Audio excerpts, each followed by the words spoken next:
Hello students, आप सभी का मेरे YouTube channel spark success academy में स्वागत है। और आज हम लोग क्लास 10th का इकोनॉमिक्स पढ़ेंगे, है ना, जिसमें आपका 5वां चैप्टर जो रोजगार और सेवा है ना चल रहा है। देखिए, इसमें आप पिछले वीडियो में पढ़े थे कि रोजगार और सेवा का अर्थ क्या होता है, दोनों एक दूसरे से कैसे संबंधित होते हैं, है ना, और आर्थिक विकास के कितने क्षेत्र होते हैं, और है ना, मतलब कहने का मतलब है कि सेवा को कितने भागों में बांटा गया, 2 भागों में, सरकारी सेवा और गैर सरकारी सेवा। आज इसमें आपको पहले पढ़ना है ना, सेवा क्षेत्र का महत्व। सेवा क्षेत्र का महत्व यानी कि सेवा क्षेत्र का महत्व क्या है।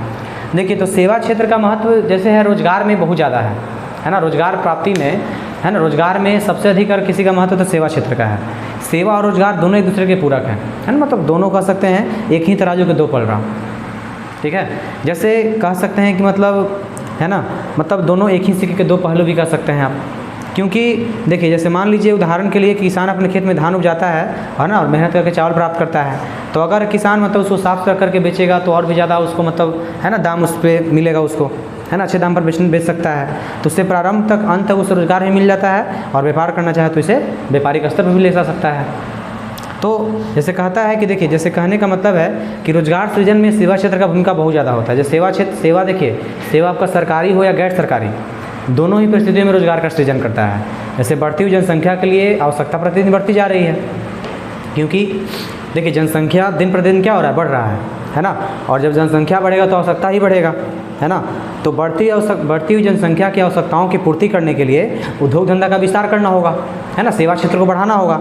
नए नए कल कारखाने खोले जा रहे हैं, तो इसमें नए नए कल कारखानों को चलाने के लिए आपको आधारभूत संरचना चाहिए, है ना, आधारभूत संरचना चाहिए, है ना। और कहने का मतलब है कि, है ना, इसके लिए शिक्षित, प्रशिक्षित, अर्ध प्रशिक्षित, है ना, अप्रशिक्षित लोगों की आवश्यकता होती है। इसलिए पहले कहा जाता है कि मानव पूंजी को, है ना, मतलब प्रबल बनाया जाना चाहिए, यानी कि मानव पूंजी को सबसे ज़्यादा सशक्त करना होगा। तो मानव पूंजी सशक्त कब होगा? मानव पूंजी सशक्त तभी होगा, है ना, जब कहने का मतलब उसके अंदर शिक्षा का विकास होगा। देखिए, जिस व्यक्ति में जितना ही शिक्षा का विकास ज़्यादा होगा, है ना, वो उसके अंदर मानव बल उतना ही ज़्यादा होगा। कहने का मतलब है कि उद्योग धंधों में, है ना, कहने का अर्थ यही होता है कि मतलब उद्योग धंधों को अगर विकसित करना है, उत्पादन बढ़ाना है ना, सेवा क्षेत्र को विकसित करना है, तो आपको लोगों को शिक्षित करना बहुत ज़रूरी है। देखिए, आज सरकार, भारतीय सरकार जो है ना, राष्ट्रीय स्तर पे कई तरह के कार्यक्रम को चला रही है, जिससे लोगों को रोजगार मिल सके। क्योंकि अगर लोग रोजगार प्राप्त करेंगे तभी तो देश का आर्थिक विकास ठीक ठाक होगा, है ना, सेवा क्षेत्र का विकास होगा, ठीक है। और देखिए, सरकार द्वारा कई तरह का योजना चलाया जा रहा है, जिसमें सबसे पहले आपका है काम के बदले अनाज कार्यक्रम। क्या है? काम के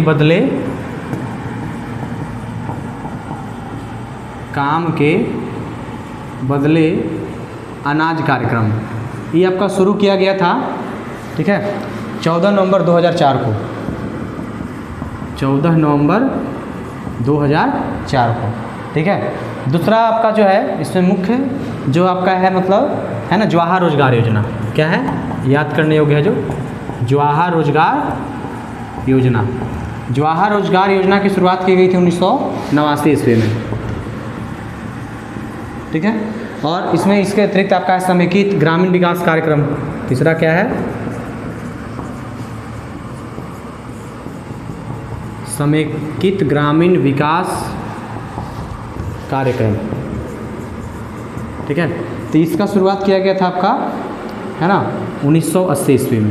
तो इस तरीके से मतलब कई काम के बदले अनाज कार्यक्रम, राष्ट्रीय ग्रामीण, है ना, मतलब रोजगार कार्यक्रम, ग्रामीण युवा प्रशिक्षण कार्यक्रम, ग्रामीण भूमिहीन रोजगार गारंटी कार्यक्रम, फिर आपका आया समेकित ग्रामीण विकास कार्यक्रम, जवाहर रोजगार योजना आया, स्वयं सहायता समूह के बारे में पिछले चैप्टर में पढ़े, नरेगा, मनरेगा, बहुत सारा योजना सरकार लेकर के आई है। लेकिन इसमें से मुख्यतः 3 आपको याद रखना है ना, काम के बदले अनाज कार्यक्रम, जवाहर रोजगार योजना, समेकित ग्रामीण विकास कार्यक्रम। कब किसको लाया गया था? तो उपयुक्त सेवाओं के माध्यम से सरकार, जो भारत की सरकार है, वह देश में बेरोजगारी के स्तर को कम करने का प्रयास करे। क्योंकि जितना ही कम लोग बेरोजगार होंगे, है ना, रोजगार का क्षेत्र उतना ही ज़्यादा बढ़ेगा, है ना। और कहा जाता है कि देश के बेरोजगार लोगों में कहा जाता है करीब 62% लोग जो हैं, है ना, आज इस माध्यम से, इन सभी योजनाओं के माध्यम से उन लोगों को रोजगार दिया जा रहा है ना। और कहा जा सकता है कि सेवा क्षेत्र के विस्तार होने से 38% शहरी बेरोजगारी खत्म किया जा सकता है। कितना परसेंट? 38%। इसीलिए आज बिहार में भी, है ना, आए दिन नरेगा, मनरेगा, है ना, का लाभ लोगों को मिल रहा है। वहाँ पे भी मतलब बिहार में भी है ना नरेगा मनरेगा को विकसित करने का प्रयास किया जा रहा है सरकार के द्वारा।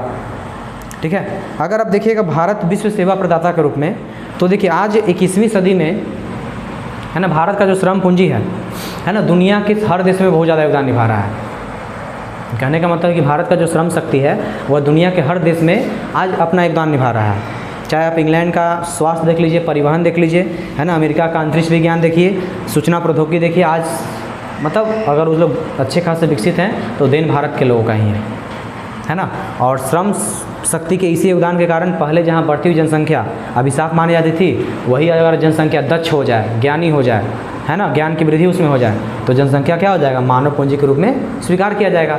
जनसंख्या कितना भी रहे उससे मैटर नहीं करता, लेकिन कितना जनसंख्या है ना, मतलब उसके अंदर अनुभव है, कितना के अंदर दक्षता है, कितना के अंदर ज्ञान है, वो ज़्यादा मैटर करता है। क्योंकि जब तक किसी व्यक्ति के अंदर दक्षता नहीं रहेगा, ज्ञान की वृद्धि नहीं होगा, तब तक उसको मानव पूंजी के रूप में स्वीकार नहीं किया जाएगा। तो अर्थव्यवस्था में आज जो परिवेश बदलते जा रहा है, मानवीय पूंजी है ना, अर्थव्यवस्था में जनसंख्या संबंधी आज मानवीय पूंजी का परिभाषा बदल गया है। आज देखिए, आज भारत जो है विश्व का सबसे बड़ा युवाओं का देश है ना, क्योंकि यहाँ पे जनसंख्या भी बहुत ज़्यादा है और उसमें से सबसे ज़्यादा युवा लोग हैं, है ना। जो अगर युवाओं को अगर अनुभव दक्षता दे दिया जाए तो समझिए, है ना, मतलब उनके अंदर कौशल आ जाए तो पूरे भारत में विकास की गति को बढ़ाया जा सकता है। फिर देखिए, उदारीकरण के लिए विश्व में एक आया उदारीकरण का नीति, है ना, पूरे विश्व में व्यापार उद्योग धंधों को विकसित करने के लिए, रोजगार और सेवा को विकसित करने के लिए पूरे विश्व में कौन सा नीति आया, है ना, उदारीकरण का नीति। इसका लाभ आज सभी देश ले रहे हैं, क्योंकि इसमें होता क्या है, मतलब इसमें जो अनावश्यक जो व्यापारिक प्रतिबंध सबको हटा दिया जाता है। इसके माध्यम से आज हर देश अपना व्यवसाय अलग अलग देशों में कर रहा है। मैंने हर कंपनी आज अपना उद्योग धंधा है ना अलग अलग क्षेत्रों में खोल रही है, अलग देशों में खोल रही है। ठीक है, एक होता है बहुराष्ट्रीय कंपनी, यानी कि बाह्य स्रोती कर सकते हैं उसको, बाह्य स्रोती कहिए, आउटसोर्सिंग कहिए। तो जब कोई बहुराष्ट्रीय कंपनी है ना अन्य कंपनियों संबंधित नियमित और सेवाएं अपनी कंपनियों के बजाय किसी बाहरी कंपनियों से या विदेशी स्रोत से प्राप्त कर रही है, माने कोई बहुराष्ट्रीय कंपनी जो है अपना कंपनी का सेवा है ना नियमित सेवा या मतलब मैंने सेवाएं जो होता है अपनी कंपनी के बजाय दूसरे या विदेशी स्रोतों से प्राप्त कर रहा है, तो उसे कहेंगे आउटसोर्सिंग। क्या कहेंगे? आउटसोर्सिंग। तो उदारीकरण और वैश्वीकरण के आज इस युग में है ना पूरा विश्व जो है एक बाजार के रूप में यानी कि गाँव के रूप में हो गया है, जिसके कारण न केवल एक देश की बल्कि पूरे देश के है ना वस्तु आज बाज़ार में आपको उपलब्ध हो जाएंगे। ठीक है, यानी कहने का मतलब है कि उदारीकरण और निजीकरण के कारण आज हर देश के नागरिक हर देश का वस्तु खरीद सकते हैं। ठीक है, तो इस तरह से कहा जाता है कि मतलब उदारीकरण और वैश्वीकरण के युग में आज पूरा विश्व है ना एक बाजार के रूप में बदल सा गया है। ठीक है, 3 नीतियों का प्रभाव जो होता है बहुत ज़्यादा भारत की अर्थव्यवस्था पर पड़ा। ठीक है, और कहा जाता है कि आज देखिए आज कॉल सेंटर है, अभिलेखन है ना, चिकित्सा संबंधी परामर्श हो गया, शिक्षण संस्थान हो गया, पुस्तकालय संबंधित हो गया, यानी बहुत सारा जो संस्था है ना बहुराष्ट्रीय कंपनी है ना मतलब भारत की इन सेवाओं मतलब बहुराष्ट्रीय कंपनियों के द्वारा भारत में सेवा हुआ दिया जा रहा है आज है ना। बहुत सारा कंपनी क्या है आज बहुराष्ट्रीय कंपनियों के माध्यम से ही तो सेवा यहाँ पे दे रहा है अपना। ठीक है, और इस तरीके से यहाँ पे भारत की इन सेवाओं में काफ़ी ज़्यादा मतलब वृद्धि हुआ है और भारत के युवा इसमें भाग भी ले रहे हैं है ना, जिससे लोगों को रोजगार भी उपलब्ध हो रहा है ना, यानी कि सेवा क्षेत्र जब बढ़ा जाए तो रोजगार भी उपलब्ध होगा। तो इस तरीके से कहा जाता है ना कि लगभग मतलब भारत का जो योगदान है सेवा क्षेत्र में पूरे विश्व में सबसे अधिक है, क्योंकि यहाँ के जो यहीं के लोग जो हैं यहीं के लोग कारण अमेरिका का अंतरिक्ष विज्ञान इतना आगे है ना, ये सूचना प्रौद्योगिकी आगे है, तो इंग्लैंड में स्वास्थ्य सेवा आगे है, तो परिवहन आगे है। ठीक है, एक है सेवा क्षेत्र की बुनियादी सुविधा। देखिए सेवा क्षेत्र के विकास के लिए राज्य स्तर पर बुनियादी सुविधाओं का होना बहुत ज़्यादा जरूरी है, क्योंकि देखिए अगर भारत का हर राज्य सशक्त नहीं होगा, भारत की हर राज्य में बुनियादी सुविधा का विकास नहीं होगा, तो समझिए है ना मतलब अगर शरीर में जैसे रीढ़ का हड्डी ना रहे तो है ना मानव का जीवन बेकार है, वैसे ही अगर हर राज्य में है ना बुनियादी सुविधा ना रहे तो समझिए देश का आर्थिक विकास संभव या सेवा क्षेत्र का विकास संभव नहीं है। ठीक है, क्योंकि देखिए जिस देश का या जिस राज्य का बुनियादी सुविधा जितना ही अधिक विकसित होगा उतना ही ज़्यादा वो राज्य का मतलब उस राज्य में सेवा क्षेत्र का विकास होगा। और जानते हैं कि जब सेवा क्षेत्र का विकास होगा तो रोजगार का भी विकास होते चलेगा। इसलिए लोगों को है ना शिक्षित करना बहुत ज़्यादा ज़रूरी है, क्योंकि जब लोग शिक्षित होंगे तभी तो रोजगार पाएंगे है ना, जब रोजगार पाएंगे तो देश में आर्थिक विकास होगा। ठीक है, दूसरी ओर देखिए बीमारू राज्य में आपका बिहार, उड़ीसा, मध्य प्रदेश, राजस्थान जैसे राज्यों में है ना मतलब बुनियादी सुविधाएं का बहुत ज़्यादा मात्रा में उपलब्ध नहीं है। मैंने इसी कारण से इन्हें बीमारू राज्य कहा गया है, क्योंकि है ना इन राज्यों में जो है आपका मतलब जो बुनियादी सुविधा है जैसे कि बिजली, सिंचाई, यातायात, शिक्षण संस्थान, स्वास्थ्य मतलब ये लोग पर्याप्त मतलब यहाँ पे ये सब जो बुनियादी सुविधा पर्याप्त मात्रा में उपलब्ध नहीं है। इसी कारण से बीमारू राज्य में भी बिहार को, मध्य प्रदेश को, राजस्थान को, उड़ीसा को रखा गया है। ठीक है। तो इस तरीके से आप है ना मतलब बुनियादी सुविधा का मतलब समझ रहे होंगे, ठीक है। ठीक है, तो देखिए बुनियादी अगर हम आधारभूत ढांचा की बात करें तो आर्थिक आधारभूत संरचना है ना। देखिए आर्थिक आधारभूत संरचना का जो लाभ होता है मतलब इसका जो संबंध है वो प्रत्यक्ष रूप से लोगों को खुशहाली वृद्धि करता है। तो आर्थिक विकास का संबंध कई क्षेत्रों से वित्त, यानी कि अगर देश में बैंकिंग सेवा ठीक ठाक रहेगा है ना, बैंकिंग क्षेत्र, बीमा क्षेत्र, अन्य सरकारी वित्तीय क्षेत्र, यानी वित्तीय क्षेत्र, फाइनेंशियल स्थिति ठीक ठाक होना चाहिए। ऊर्जा होना चाहिए, यानी कि कोयला, पेट्रोलियम, प्राकृतिक गैस का अगर भंडार है तो समझिए देश में सेवा क्षेत्र का विकास ज़्यादा होगा, रोजगार ज़्यादा उपलब्ध होगा। यातायात होना चाहिए, रेलवे का विकास होना चाहिए, सड़क का विकास होना चाहिए, वायुयान का विकास होना चाहिए। संचार यानी कि डाक का, तार का, टेलीफोन का, मोबाइल, मीडिया, ये सब क्या है, ये सब विकास होना ही चाहिए, ठीक है। तब जा करके देश में सेवा क्षेत्र का विकास हो सकता है। एक देखिए गैर सरकारी संस्थाओं में अगर बात करें, गैर आर्थिक संरचना में है ना, जिसमें आपको शिक्षा, अनौपचारिक शिक्षा, प्रारंभिक शिक्षा, माध्यमिक शिक्षा, उच्चतर शिक्षा, माध्यमिक शिक्षा है ना, तकनीकी शिक्षा, सभी शिक्षाओं का विकास होना चाहिए। स्तर पे मतलब हर स्तर पे अलग अलग शिक्षाओं का विकास होना बहुत ज़रूरी है। स्वास्थ्य है ना, यानी कि नागरिकों के उचित स्वास्थ्य के लिए अस्पताल बनाने जाने चाहिए है ना, प्राथमिक स्वास्थ्य केंद्र होना चाहिए, नर्सिंग होम होना चाहिए, यानी कि जितना भी नागरिकों के स्वास्थ्य संबंधी सुविधा होना चाहिए सभी लोगों के लिए उपलब्ध होना चाहिए। एक आपका है नागरिक सेवा। नागरिक सेवा का मतलब होता है सामाजिक चेतना, सफाई और अन्य कार्यक्रम। तो बुनियादी ढांचा का मतलब समझ गए, वित्त होना चाहिए, ऊर्जा, यातायात, संचार, शिक्षा है ना, आपको स्वास्थ्य और नागरिक सेवा।